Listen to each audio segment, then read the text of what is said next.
স্বাগতম, শুভ সন্ধ্যা। Good evening. আইএম এর অনুষ্ঠান, institute of engineering and management এবং তাদের দুটি ইউনিভার্সিটি যেটা রয়েছে, UEM university of engineering management কলকাতার নিউ টাউনে এবং আরেকটি রয়েছে আমাদের জয়পুরে। দেখুন, আজকে বিশ্বের সবচাইতে মজবুত বাণিজ্য যারা করছেন, যারা 1 নম্বর 2 নম্বরে রয়েছেন, তাদের অনেকেই, সারা বিশ্বের কথা বলছি, তাদের অনেকেই কিন্তু ইঞ্জিনিয়ার বা ইঞ্জিনিয়ারিং ব্যাকগ্রাউন্ড থেকে এসছেন। শুধু তাই নয়, বিশ্বের আমেরিকা থেকে শুরু করে বিভিন্ন জায়গায় যেগুলো জানতে পারি যে তারা এক একটি ইনস্টিটিউটও খুলেছেন যেখান থেকে পড়াশোনা করে ডিগ্রি প্রাপ্ত হচ্ছে এবং ব্যবসায় তারা তাদের নিজেদের ইন্ডাস্ট্রিতে নিয়ে নিচ্ছে, বিশেষ করে আইটি সেক্টরে তো বটেই।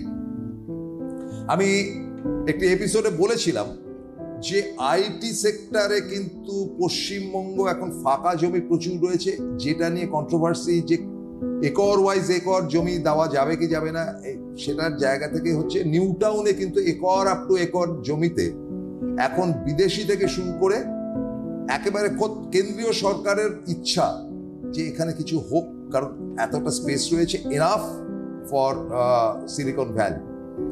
সুতরাং কলকাতা সেটা হতে অসুবিধা কিছু নেই।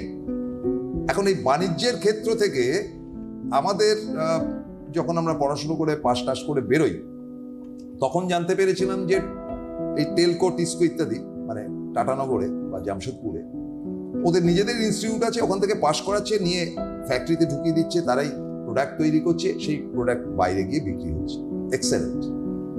তো এটা কি কতটা ভাবনা চিন্তা আইএম বা ইউএম এর আছে, যেটা প্রফেসর চ্যাটার্জি আমার পাশে বসে রয়েছেন, professor Biswajoy Chatterjee, vice chancellor UEM Jaipur, এবং আমার বাঁদিকে রয়েছেন professor doctor Satyajit Chakraborty, director IEM. আমি যেটা একটা আপনাকে জিজ্ঞেস করেছিলাম যে আপনাদের একটা প্রোডাক্ট যেটা স্ক্যান্ডিনেভিয়ান কান্ট্রির একটি দেশ নিয়েছেন এবং তারা সেটাকে আফ্রিকার দেশে নিয়ে গিয়ে দেখাচ্ছে যেখানে ইলেকট্রিসিটি নেই। That is also business product made by IM. হ্যাঁ, সেটা একটা ওই মানে আফ্রিকার অনেক কান্ট্রিতে এখনো ইলেকট্রিসিটি পৌঁছয়নি বা পৌঁছানোর চান্সও খুব কম আছে। তা সেসব জায়গায় যদি আমাদের স্মার্ট টিচিং করতে হয়, মানে স্মার্ট ক্লাসরুম বানাতে হয়, তাহলে কি করে বানানো যাবে সেইটা নিয়ে আমাদেরকে ফিনল্যান্ড থেকে একটা কোম্পানি আমাদেরকে দায়িত্ব দিয়েছিল যে তোমরা এরকম একটা কিছু বানাও। সেটা আমরা বানিয়েছিলাম একটা ব্যাগ, একটা সোলার পাওয়ার্ড ব্যাগ, যে ব্যাগের মধ্যে কম্পিউটার উইথ প্রজেক্টর ঢুকে যাবে।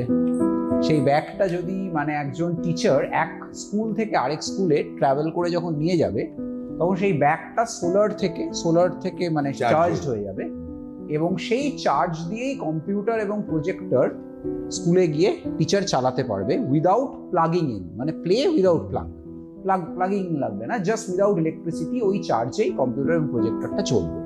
সেটাই ওই ফিনল্যান্ডের কোম্পানিটা। এটা বিভিন্ন আমরা প্রথম 20টা প্রোডাক্ট আমরা বানিয়ে, দেখুন আমরা তো ইন্ডাস্ট্রি নই, আমরা ইনিশিয়েট করেই দিই বিজনেস। আমরা প্রথম 20টা প্রোডাক্ট ওদেরকে বানিয়ে দিয়েছিলাম, তারপর ওরা সেটার প্রপার অ্যাসেম্বলি লাইন নিজেদের বানিয়ে নিয়েছে, এখন করে। কিন্তু first 20 products we develop for them, যেটা ওরা আফ্রিকান বিভিন্ন কান্ট্রিজে গিয়ে তাদের এনজিওসদের বিক্রি করে। এনজিওসরা বিভিন্ন আফ্রিকান কান্ট্রিজে ওগুলোকে স্কুল তুলে বিভিন্ন টিচারদের ওটা প্রোভাইড করে। এটা একটা বড় দিক। ইন্ডিয়াতেও এর ইউজ হতে পারে। ইন্ডিয়াতেও যেসব জায়গায় ইলেকট্রিসিটি, যদিও ইন্ডিয়া এখন মানে is growing at such a মানে ফ্যান্টাস্টিক রেট যে আমরা বলতে পারি এখন আস্তে আস্তে ইলেকট্রিসিটি 2047, হ্যাঁ, যে আমাদের ইলেকট্রিসিটি এখন মোটামুটি গ্রামে গঞ্জে সমস্ত জায়গায় পৌঁছে গেছে। তবু তো অনেক জায়গা আছে যেখানে নেই, সব জায়গায় এটা ইউজ করা যেতেই পারে। আমরা এই প্রোডাক্টটা বানিয়েছিলাম, এরকম বিভিন্ন প্রোডাক্ট আমরা বানিয়ে থাকি। তার মধ্যে আপনি এই প্রোডাক্টটা বললেন, আমার তাই জন্য উত্তর দিলাম। Thank you very much. একটা কথা তো ঠিক যে একটা ইঞ্জিনিয়ারিং ইনস্টিটিউট বলুন, যে কোনো ইনস্টিটিউট বলুন, যে একটা ভালো ছাত্র তৈরি করে, তারা তারপরে চাকরিতে যেতে পারে, তারা তারপরে রিসার্চ করতে পারে, তারা তারপরে সেই ব্যাপারগুলো নিয়ে প্রফেশনে যেতে পারে। কিন্তু একজন বিজনেসম্যানকে তৈরি করতে গেলে যে যে ব্যাপারগুলো দরকার হয়, সেটা একটা ইনস্টিটিউট কতটা দিতে পারে? আপনার তো বিদেশের অভিজ্ঞতা। দেখুন, আমি দেশেই প্রথমে বলি যে আমরা ব্যবসায়িক যে কমিউনিটিগুলো জানি, যে গুজরাটি বা পাঞ্জাবি বা মারওয়াড়ি এবং বাঙালিরাও আজকাল কোনো অংশে কম না ব্যবসায়, আমরা কিন্তু প্রত্যেকটা কমিউনিটির সাথে অঙ্গাঙ্গিভাবে জড়িত। এবং আপনারা শুনলে আশ্চর্য হয়ে যাবেন যে আমরা কিন্তু প্রত্যেকটা কমিউনিটি আমরা in fact one of the very few যে বেঙ্গল থেকে রাজস্থানে গিয়ে আমরা বড় ইউনিভার্সিটি করে চালাচ্ছি শুধু না, আমরা লোকাল যে মারওয়াড়ি ছেলেমেয়েরা আছে তাদেরকে ব্যবসায় আমরা ইনিশিয়েট করছি, তাদেরকে শিক্ষা দিচ্ছি এবং ওখানকার যে ফ্যাক্টরি ওনার্স ব্যবসায়ীদের আমরা কনসালটেন্সি দিচ্ছি, আমরা গাইড করছি। এবং নট অনলি দ্যাট, আমরা ওয়েস্ট বেঙ্গলের অবশ্যই যত মারওয়াড়ি, গুজরাটি এবং বাঙালি ব্যবসায়ী কমিউনিটি আছে, যত ইন্ডাস্ট্রি চেম্বার্স আছে, আমরা প্রত্যেকটা চেম্বার্সে আমরা কনসালটেন্সি দিচ্ছি। তাদের নট অনলি আমরা ম্যান পাওয়ার দিচ্ছি, বাট আমরা তাদের যে বিভিন্ন R&Dর কাজকর্ম করছি, রিসার্চ করছি, তাদের হয়ে পেটেন্ট ফাইল করছি বা বিভিন্ন রকম তাদের কনসালটেন্সি দিয়ে তাদের ব্যবসায় সাহায্য করছি। এছাড়া আমি বলতে খুব গর্বিত বোধ করি যে আমরা আজকে ইস্টার্ন ইন্ডিয়ায় one of the highest number of startups আমরা তৈরি করছি। মানে আমাদের ছাত্রছাত্রীদের আমরা ফান্ডিং দিয়ে, লিগাল হেল্প দিয়ে, গাইডেন্স দিয়ে এবং মানে মার্কেট ক্রিয়েট কিভাবে করা যায় করে আমরা কিন্তু তাদেরকে একদম মানে স্টার্টআপে মানে আমার ইনিশিয়েট করে দিচ্ছি।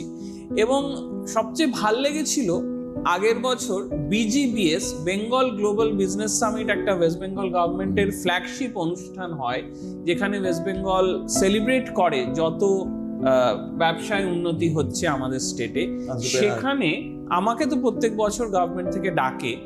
আমি মঞ্চে দাঁড়িয়ে খুবই আনন্দিত এবং গর্বিত বোধ করেছিলাম যে আরো 5 জন যে IIM এর অ্যালুমনাই তাদেরও গভর্নমেন্ট ডেকেছে, তারা ব্যবসায় এত উন্নত করছে, এত শত শত লোক নিচ্ছে। প্রফেসর বিশ্বজিৎ চ্যাটার্জিও তাদের প্রত্যেকেরই মেন্টরশিপ করেছেন। তো সুতরাং উনিও ভীষণই গর্বিত এই ব্যাপারে। যেমনি আমাদের একটা আছে অ্যাল্টর হেলমেটস, কি করে তাদেরকে আমি যখন তারা ছাত্র ছিল সেকেন্ড না থার্ড ইয়ারে বেশ কিছু লক্ষ টাকা আমি তাদের দিয়েছিলাম যে তোমরা করো, তোমাদের প্রজেক্টটা ভালো করে করো। এবং তারা আজকে তারা শার্ক ট্যাঙ্কে 50 লাখ টাকা পেয়েছে। তাদের সেই স্মার্ট হেলমেট যে কোনো অ্যাক্সিডেন্ট হলে হলে সঙ্গে সঙ্গে এমার্জেন্সি সার্ভিসেসে SMS যাবে, সঙ্গে সঙ্গে তাদের 5 জন যারা চেনা পরিচিত লোকের কাছে যাবে এবং তাদের লোকেশন, GPS লোকেশন চলে যাবে। হ্যাঁ, তো তারপরে আরেকটা আছে ড্রাইভার্স ফর মি। তারা তো এখন ব্যাঙ্গালোর, চেন্নাই, বম্বে বিভিন্ন জায়গায় অফিস খুলে যেমনি উবার আপনাকে গাড়ি দেয়, তারা আপনাকে ড্রাইভার দেয়। আচ্ছা, শর্ট ইয়েতে ধরুন আপনি উবার পয়েন্ট A থেকে পয়েন্ট B জন্য উবার চান, সেরকম তারা আপনার ধরুন বাড়িতে একটা গাড়ি আছে কিন্তু আপনার ড্রাইভার নেই, তো আপনি 3 ঘন্টা বা 5 ঘন্টার জন্য আপনি ড্রাইভার বুক করতে পারেন, ঠিক আছে, তারা পাঠিয়ে দেবে। সুতরাং এরকম বহু ছাত্রছাত্রীরা, একটা ছাত্র করছে কি ব্যাটারি তৈরি করছে জানেন, যারা বিভিন্ন ইভি মানে বাইসাইকেল, ট্রাইসাইকেল এবং কিছু কিছু গাড়িতেও তারা ব্যাটারি সেলগুলোকে বিভিন্ন জায়গা থেকে ইম্পোর্ট করে ব্যাটারি বানিয়ে দিচ্ছে, ব্যাটারি ম্যানেজমেন্ট সিস্টেমটা তৈরি করেছে, সে নিজে করছে, একদম নিজে তার কোম্পানি থেকে, কারখানা থেকে করছে। এবং তারা IIM এ আসে, আমরা খুব গর্বিত হই। তারা যখন আসে, এসে ভাই বোনেদের রিক্রুট করে নিয়ে যায়। সুতরাং এই যে ইকোসিস্টেমটায় আমরা একটা শুরু করেছি IIM এন্টারপ্রেনার্স বলে, যে একটা forum of IIM entrepreneurs, IIM এবং UM এর এন্টারপ্রেনারদের একটা ফোরাম। এবং তারা আসে, তারা খুব মানে স্বতঃস্ফূর্তভাবে বলে তাদের বিভিন্ন যে স্টোরি টেলিং, যে তাদের এন্টারপ্রেনারশিপ জার্নিটা, তাদের ফেলিওর জার্নিটা নিয়ে বলে। এবং তাতে কিন্তু একটা জেনারেশন অফ নতুন এন্টারপ্রেনার তৈরি হচ্ছে, একটা জেনারেশন অফ স্টুডেন্ট। কারণ এটা একটা যুদ্ধ, entrepreneurship is a war, is a যুদ্ধ, এটা ব্যাটল। তো এই ব্যাটলের অনেক আপস এন্ড ডাউনস আছে, কিন্তু এর থেকে যে ফ্রিডমের বোধটা পাওয়া যায়, যে স্যাটিসফ্যাকশন পাওয়া যায়, সেটা কিন্তু এরা বা আমি প্রফেসর বিশ্বজিৎ চ্যাটার্জি, আমরা যারা এদেরকে গাইড করি, তারা কিন্তু খুবই স্যাটিসফ্যাকশন পাই। তো সুতরাং আমি খুব গর্বিত বোধ করি, নট অনলি এস্টাবলিশ বিজনেসদের আমরা রিক্রুটমেন্টে আসে, আমরা ছাত্রছাত্রী দিই, ভালো ছাত্রছাত্রী, তাদের আমরা পেটেন্ট ফাইল করি, তাদের আমরা R&D তে গাইডেন্স করি, এই ব্যাপারে কি তা- আপনারা সর্বতভাবে হেল্প করেন? একদম একদম। আমরা মানে তারা বিভিন্ন- বলে এসে যে আমরা বিজনেস হ্যাঁ, ইনফ্যাক্ট আমাদের তো লিগ্যাল সেলও আছে একটা, আমাদের যে ল ডিপার্টমেন্ট লিগ্যাল সেলও খুলে রেখেছে। যারা যা লিগ্যাল আছে, লিগ্যাল এড ক্লিনিক বলা হয়, সে লিগ্যাল এড ক্লিনিকে এসে তাদের মানে লিগ্যালি তাদেরকে গাইড করা হয়। তো সুতরাং এইভাবে আমরা কিন্তু যেসব জায়গায় আমরা প্রেজেন্ট, বেঙ্গলে এবং জয়পুরে, আমরা কিন্তু সব রকম ব্যবসায়ী কমিউনিটির সাথে অঙ্গাঙ্গিভাবে জড়িত এবং তারা আমাদের খুব রেসপেক্ট করে। আমি খুব তাদের কাছে, আমি বা প্রফেসর চ্যাটার্জি, আমরা খুবই বিনীত যে তারা এত রেসপেক্ট করে আমাদের। যদিও আমরা তো একাডেমিশিয়ান, আমরা তো প্রফেসর, কিন্তু তারা কিন্তু তাদের ব্যবসায় অনেক হেল্প পায় আমাদের থেকে এবং আমাদের ছাত্রছাত্রীদের থেকে বা টিচারদের থেকে। তারা কি এসে অ্যাডভাইস নেয়? হ্যাঁ, তারা তো রেগুলার আসে, অ্যাডভাইস নেয়, টেকনোলজি সম্পর্কে অ্যাডভাইস নেয়, রিক্রুটমেন্ট সম্পর্কে অ্যাডভাইস নেয়, মার্কেট কন্ডিশন সম্বন্ধে অ্যাডভাইস নেয়, কোথায় মানে তাদের লোকেশন করবে বা কোন লোকেশনে ট্যাক্স ইমপ্লিকেশন কি আছে, সব রকম অ্যাডভাইস তারা নেয়। আমরা তাদেরকে কনস্ট্যান্ট গাইড করি। ইনফ্যাক্ট আমরা বিভিন্নভাবে জড়িত আছি। প্রফেসর চ্যাটার্জিও জয়পুরের, রাজস্থানের বহু বিজনেস চেম্বারে উনি কমিটিতেও বিভিন্ন জায়গায় আছে। আমি সেই ছবি দেখেছি। আমিও আরে কমিটিতে থাকতে চাই না, জোর করে কমিটিতে দিয়ে না। আমি বলি ঠিক আছে, আমরা আছি তো, মানে এত কমিটিতে যাওয়ার দরকার নেই, বিকজ এত ব্যস্ত থাকি তো। সুতরাং কমিটি হলে একটা মিটিং এ যাওয়াটা তো জরুরি হয়ে যায়। তো বিভিন্ন জায়গায় থাকি, এমনকি ম্যাকআউটের তো এক্সিকিউটিভ কমিটি তো আমায় গভর্নমেন্ট থেকে রেখেছিলেন, প্রায় 8-10 বছর আমি ছিলাম। তো ওদেরকেও আমি গাইড করতাম যে কিভাবে ইউনিভার্সিটিটাকে আরো উন্নত করা যায়। তো সুতরাং আমার বহু গাইডেন্স ওরা নিয়েছিল, বা বহু গাইডেন্স এই যে ধরুন আমাদের যে ব্যবসায়ী কমিউনিটি আছে, এবং আজকাল খুব দেখে ভাল লাগে যে ইয়াং জেনারেশন খুব নতুনভাবে এগিয়ে আসছে, বাঙালিরা খুব নতুনভাবে এগিয়ে আসছে, এবং আগে যে এন্টারপ্রেনারদের প্রতি একটা নেগেটিভ ফিলিং ছিল সেটা কিন্তু আজকাল প্রায় চলে গেছে। টেকনোলজি যেখানে গেছে সেখানে তো বরঞ্চ যেই লোকে শোনে যে একটা নতুন কিছু নিজে করছে, সবাই একটু হেল্প করার চেষ্টা করে, বা সবাই একটু মানে পজিটিভ চোখেই দেখে। উচিত, তো দেখাতে উচিত। তো আমি বলবো এটা গভর্নমেন্টের সবচেয়ে বড় সাফল্য যে এই যে নেগেটিভিটি চলে যেতে গভর্নমেন্ট খুবভাবে চেষ্টা করে সাফল্য পেয়েছে। এই যে আপনি তো বিভিন্ন দেশে গেছেন, সেটা তো শুনবই, আপনার প্রশ্নের মধ্যেই থাকছে আমার। অস্ট্রেলিয়ার মতন একটা জায়গায় আপনি এই ঘুরে এলেন মাস 3 আগে, অত বড় দেশ কিন্তু জনসংখ্যা নেহাতি কম, ইন্ডাস্ট্রি করার অজস্র জায়গায় রয়েছে এবং উইলিংলি তারা স্পেস দিতে চাইছে। এই অভিজ্ঞতাটা যদি একটু বলেন আপনার ছাত্রছাত্রী বা নিজের জায়গা। হ্যাঁ, সেটা চাইছে, তবে নাম্বার অফ স্টার্টআপসে আমরা এগিয়ে আছি। ইন্ডিয়া বেশি বিজনেস করছে। দেখুন, আবার সেই একই কথা, মেরা ভারত সচ মে মহান হ্যায়। এই জায়গাটা আমাদের সত্যি মানতে হবে। আমাদের দেশ যে কি করছে এটা আমরা অনেকেই জানি না, আমরা না জেনেই আমরা মেরা ভারত মহান বলি। আজকে আমাদের দেশ কিন্তু স্টার্টআপে 3rd ইন দ্য ওয়ার্ল্ড, সারা পৃথিবীতে 3য় পজিশনে আছে। আজকে যখন 2023-এর কথা বলি, 2023-এ ইউএসএতে 80,000 রেজিস্টার্ড স্টার্টআপস ছিল, ভারতবর্ষে মাত্র 17,000 ছিল। 2023-এর কথা বলছি। আজকে বাই মিডল অফ আর্লি 2025 আপনি যদি সে ফিগার দেখেন, 17,000 থেকে 1,59,000 রেজিস্টার্ড স্টার্টআপস, ডিপিআইআইটি যেটা department of promotion of industry and internal trade, তাদের রেজিস্টার্ড স্টার্টআপ আজকে 1,59,000। এবার যাই না, তার কিছু বিচার আছে, সেই সবগুলোকে মানা হবে, মান্যতা দেওয়া হবে কি হবে না। আর ইউএসএর ফিগারটা 2025-এ কত আমার সেটা জানা নেই, বা সেটা ওভাবে আসেও নি, কিন্তু India is in 3rd position.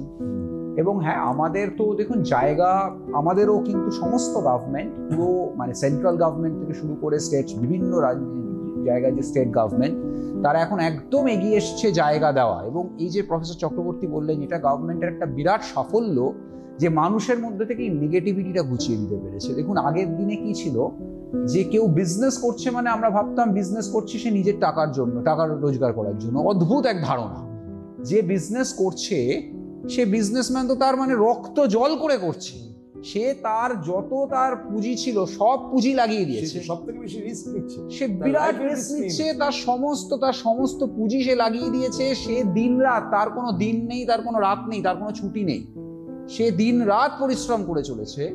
মানুষ মনে করতো বিজনেস করছে, ও তো টাকা পয়সা রোজগার করছে।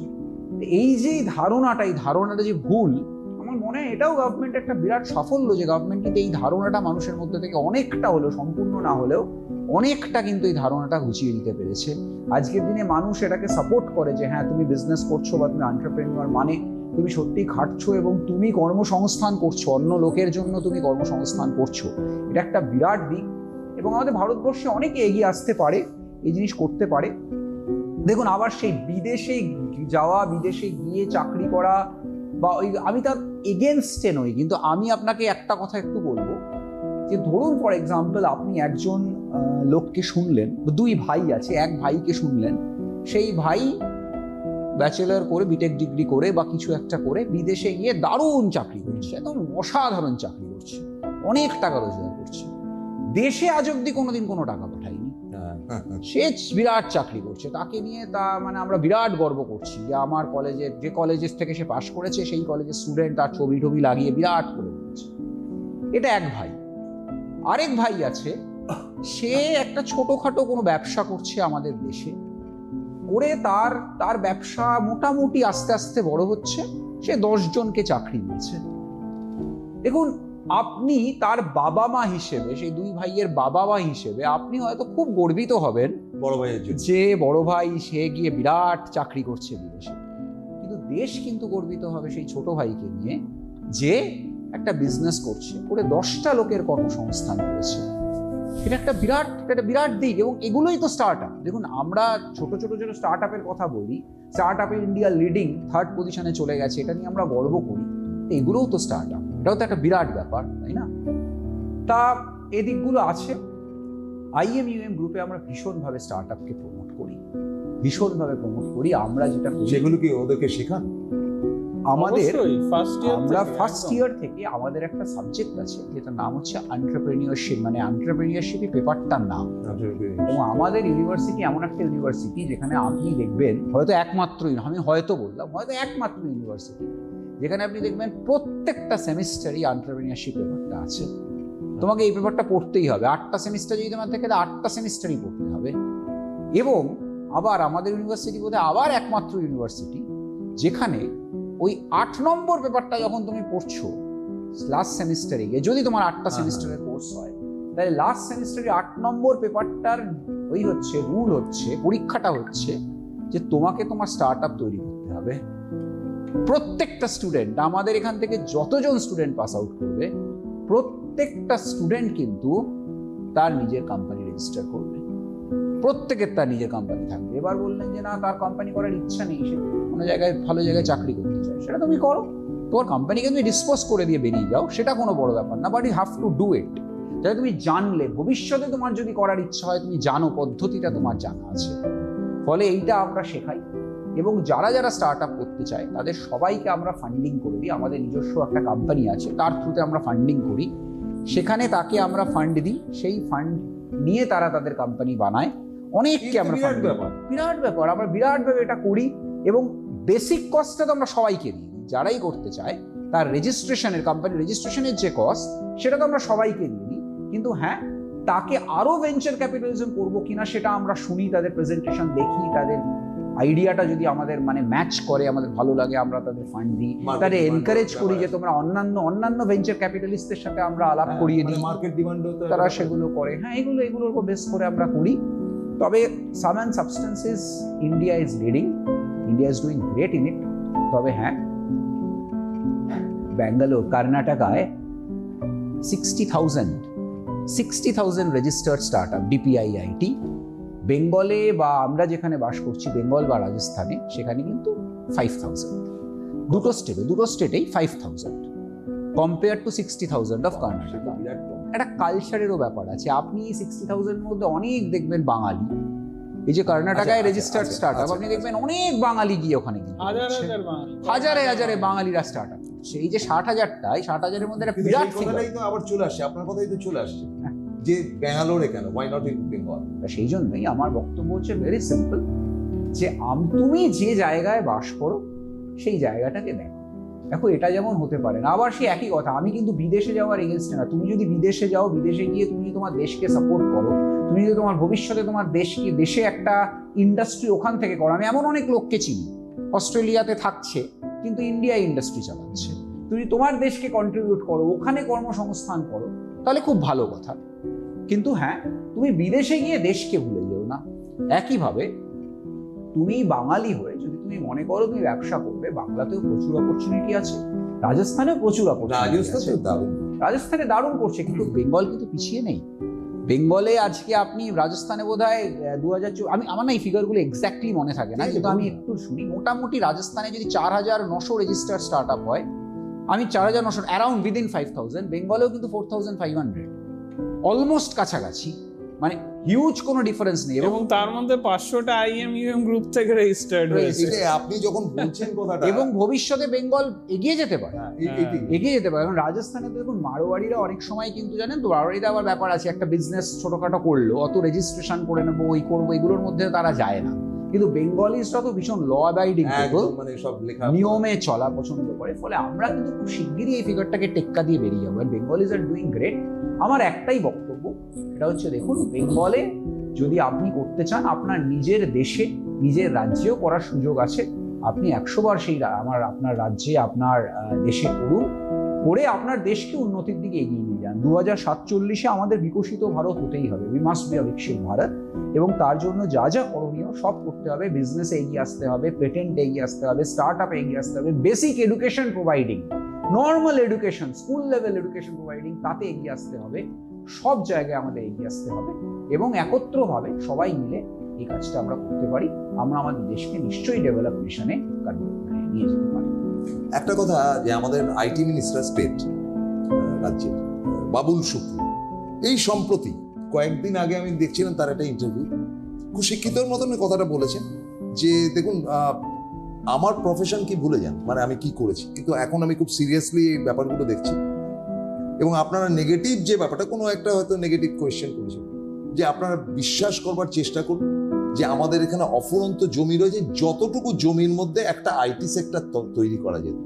এবং আমি আপনাদের গ্যারেন্টি দিই, যার উপর ভিত্তি করে আমি আপনাকে প্রথম প্রশ্নটা করেছি, সেটা কি সম্ভব?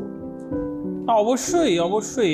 মানে আমাদের তো ওয়েস্ট বেঙ্গল গভর্নমেন্টের আইটি ডিপার্টমেন্টের সাথে খুব ভালো সম্পর্ক, কারণ আমরা তো হাজার হাজার ছাত্র সাপ্লাই করি এবং আইটি মিনিস্ট্রি থেকে, আইটি মিনিস্টার আমাদের বিভিন্ন ড্রোন বা বিভিন্ন যে ইনোভেশন হচ্ছে সেটার সাথে ওয়াকিবহাল আছেন। উনি সেগুলোকে দেখেন, ডেমো দেখে আমাদের অনেক গাইডেন্স নিয়েছেন বা আমাদেরকে অনেক গাইডেন্স দিয়েওছেন।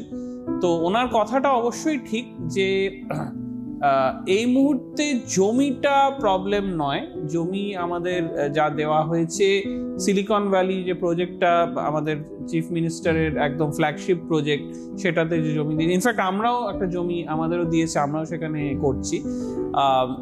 এই মুহূর্তে আমার মনে হয় যেটা হয়তো দরকার, যে আরো মানে মার্কেট অ্যাক্সেস টু মার্কেটস, মানে আমাদের তাতে কি হবে, আমাদের বহু ছাত্রছাত্রী বা বহু আমাদের স্টেটের যারা এন্টারপ্রেনার, তাদের কিন্তু অন্য জায়গাতে যেতে হয় মার্কেট অ্যাক্সেস করার জন্য, কিন্তু অথচ আমাদের স্টেটে হিউজ মার্কেটস আছে। তো যদি সামহাও এই দুটোকে কানেক্ট করা যায়, কানেক্ট হচ্ছে না তা না, আমি যেটা বলছি সেটা 0-তে নেই কিন্তু 100-তেও নেই, সেটা অনেকটাই হচ্ছে। স্পেশালি আজকাল তো বিভিন্ন, আপনারা দেখতে পান বিভিন্ন মেলা প্রাঙ্গণ আছে, করে যে যারা হ্যান্ডিক্রাফটস করে তাদেরকে অ্যাক্সেস টু দ্য বায়ার্স যারা ধরুন কলকাতায় যে বায়ার্স গুলো আছে, আর রুরাল এরিয়ায় যে হ্যান্ডিক্রাফটস বা এন্টারপ্রেনার্সরা আছে, তাদেরকে গভর্নমেন্ট থেকে বা বিভিন্ন থেকে প্ল্যাটফর্ম দেওয়া হয়, এসে তারা সেগুলোকে ডেমো দেন এবং প্রচুর বিক্রিও হয়। তো সেরকম আরো যদি এরকম মার্কেটস এখানে যে আছে, মানে আমাদের এন্টারপ্রেনার গুলোকে যেন আরো অ্যাক্সেস টু মার্কেটস করা যায়, যাতে তাদেরকে আজকে ব্যাঙ্গালোর যেতে হবে না মার্কেট ধরার জন্য। এরকম যদি করা যায় আরো, সেটা আমার মনে হয় এন্টারপ্রেনারদের আরো সুবিধা হবে। কারণ ওইটা একটা খুব বড় কঠিন ব্যাপার, যেটা আমি তো এত এন্টারপ্রেনারদেরকে মানে গাইড করি এত এতে, তো মার্কেট অ্যাক্সেসটা কিন্তু আরো উন্নত করা যেতে পারে। সেটা একটা এরিয়া আছে। জানতে চাইছি মানে জিজ্ঞেস করি, গভর্নমেন্ট লেভেল থেকে কি কোনো অর্গানাইজেশন আছে যেখানে ইনভেস্টার্স ক্যান মিট, মানে সেটা কি অর্গানাইজেশন? যেমন আমরা বিভিন্ন অর্গানাইজেশন ধরুন সে রোটারিরও বিভিন্ন আছে বা বিএনআই বিভিন্ন মেম্বার, যেখানে এন্টারপ্রেনার্স ক্যান মিট। গভর্নমেন্টের এমএসএমই ডিপার্টমেন্ট আছে, তবে তাদের মিটআপ অনেক আমার মনে হয় অনেক, হ্যাঁ হয়তো সেটাই এখানে একটা ইন্টারেস্টিং ব্যাপার আপনি যেটা বললেন, বিএনআই এ যেমন অনেক কন্টিনিউয়াস একটা মিটআপ হয়, কন্টিনিউয়াস যেটা কেন্দ্রীয় স্তরে যেটা ভাবনা চিন্তা করা হয়েছে, যে তারা বলছেন যে এই যে ইস্টার্ন সেক্টর যেটা মানে ওয়েস্ট বেঙ্গল শেষ হলো, তারপরে প্রবলেম শুরু, মানে সিঙ্গেল লাইন যাবে কি করে, প্রোডাক্ট তৈরি হলে এখানে আসতে ভ্যালুয়েশন বেড়ে যাবে, এই যে ব্যাপারগুলো ছিল সেগুলো সবই আপনার মেকানিক্যাল রিলেটেড প্রোডাক্ট। যে আজকে আগরতলাতে কোনো প্রোডাক্ট তৈরি হলে সেই প্রোডাক্টটা এসে যখন কলকাতা পৌঁছাবে তার থেকে হাফ দামে ঝাড়খণ্ড তৈরি করে ছেড়ে দেবে, তো সুতরাং তার কাছ থেকে কিনবো কেন? কিন্তু এটা যেটা গভর্নমেন্ট বলছে, মানে কেন্দ্রীয় আইটি মন্ত্রী তিনি বলছেন যে একটা জিনিস হতে পারে ডেভেলপমেন্ট, যেটা নিয়ে ভাবনা চিন্তা হয়নি বা তখন হয়তো অতটা ডেভেলপও ছিল, সেটা হচ্ছে যে আইটি সেক্টর যদি আমরা ত্রিপুরা থেকে শুরু করে আসাম অব্দি এন্টার জায়গায় করি, তখন তো আর প্রোডাক্ট ক্যারি করে নিয়ে আসতে হচ্ছে না, তখন তো অনলাইন চলে যাচ্ছে। তো সুতরাং এরকম ধরনের একটা কিন্তু প্ল্যানিং প্রোগ্রাম হচ্ছে। তো এই ব্যাপারে আপনি কি মনে করেন যে এইভাবে কি আপনি মেক ইন ইন্ডিয়া যেটাকে ভাবছে, বা মেক ইট ইন্ডিয়া যাই হোক না কেন, যে আমার ইন্ডিয়াতে তো আমি তৈরি করতে পারি, ইন্ট্রা বিজনেস আমি বলছি না, আমার এখান থেকে সাপ্লাই যাবে, আমেরিকা নিল কি না নিল রাশিয়া নেবে, রাশিয়া না নিল চায়না নেবে, কেউ তো নেবে। সে এই ব্যাপারে তো আপনার বক্তব্য অনুযায়ী আমরা অনেকটাই এগিয়ে। এখানে খুবই সিম্পল, আইটি সেক্টরের যে ডেভেলপমেন্ট হয় সেগুলোর জন্য খুব একটা মানে আমার মনে হয় transportation cost doesn't matter, transportation নেই প্র্যাকটিক্যালি, ডাজন্ট ম্যাটার। আর হ্যাঁ, যদি সেটা প্রোডাক্ট হয় তাহলে যে প্রোডাক্ট মানে হার্ডওয়্যার প্রোডাক্টস হয় তাহলে তাকে ট্রান্সপোর্টেশনের একটা কস্ট ইনভলভড আছে। সেক্ষেত্রে যে জায়গা থেকে খুব সহজে পুরো দেশে মানে সেটাকে পৌঁছে দেওয়া যায় বা বিদেশে পৌঁছে যাওয়া যায়, তারা সেক্ষেত্রে বেনিফিট পেয়ে যায়। যেমন আজকে ব্যাঙ্গালোর, আমি বললাম ঠিকই এত বড় বড় বিরাট ফিগার, কিন্তু ব্যাঙ্গালোর থেকে তো ট্রান্সপোর্টেশন অনেক ইজিয়ার। ব্যাঙ্গালোরে আজকে আমি এয়ারপোর্ট হয়েছে, সেখান থেকে সমস্ত কানেক্টিভিটি আছে। বেঙ্গল থেকে সেই কানেক্টিভিটিটা তো সত্যি কথা বলতে গেলে দুবাই যাও, দুবাই থেকে করো, সেটা তো নেই। আমি আরেকটা অ্যাসপেক্ট থেকে বলবো, কানেক্টিভিটি তো একটা খুব বড় অ্যাসপেক্ট, কিন্তু আরেকটা অ্যাসপেক্ট হলো যে আজকে যদিও সেটা গভর্নমেন্ট থেকে মেক ইন ইন্ডিয়ার প্রতি একটা প্রাধান্য দেওয়া, বা যারা স্টার্ট আপ তাদের অনেক সার্টিফিকেট লাগে না, এরকম অনেক ছাড় দিয়েছে, কিন্তু আজকেও গ্রাউন্ড রিয়ালিটি হচ্ছে যে আজকেও আনফর্চুনেটলি ইন্ডিয়ান যে স্টার্ট আপসগুলো আছে, আমি শুধু বেঙ্গলের কথা বলছি না, পুরো ইন্ডিয়ান স্টার্ট আপসগুলোর কথা বলছি, আজকেও কিন্তু চাইনিজ প্রোডাক্টগুলো আনফর্চুনেটলি মানে যারা বায়ার তারা কিন্তু চাইনিজ প্রোডাক্ট যেই দাম কম দেখবে অমনি চাইনিজ প্রোডাক্টটা ফাটস করে কিনে নেবে। মানে আজকেও কিন্তু তারা মানে মেক ইন ইন্ডিয়া প্রোডাক্টকে কিন্তু হাইয়েস্ট প্রায়োরিটি দিচ্ছে না। এইটা হচ্ছে একদম মানে একদম বাস্তব সত্যি কথা। 2 নম্বর হচ্ছে যে ঠিক আছে, ওটা একটা মানে সস্তার একটা বিশাল বড় প্রবলেম যে ইন্ডিয়ান প্রোডাক্টগুলোর দাম একটু বেশি হয়। 2 নম্বর হলো আজকেও বিদেশি প্রোডাক্টকে যারা একটু বেশি দামেও কিনবে, তারাও কিন্তু বিদেশি প্রোডাক্টকে, ইউএস প্রোডাক্ট বা ইউকে প্রোডাক্ট বা জার্মানি প্রোডাক্টকে বেশি প্রাধান্য দিচ্ছে than make in India product. তো এটা কিন্তু একটা মাইন্ডসেট। এই মাইন্ডসেট গুলোকে গভর্নমেন্টের মানে করতে হবে। Thank you very much sir, আজকের মতো শেষ করতে হচ্ছে। বোথ অফ ইউ, আপনারা যে উদাহরণ দিচ্ছেন সেটা কিন্তু দেশের জন্য, দশের জন্য, ফলে I am proud of you, both of you. Thank you sir. Thank you.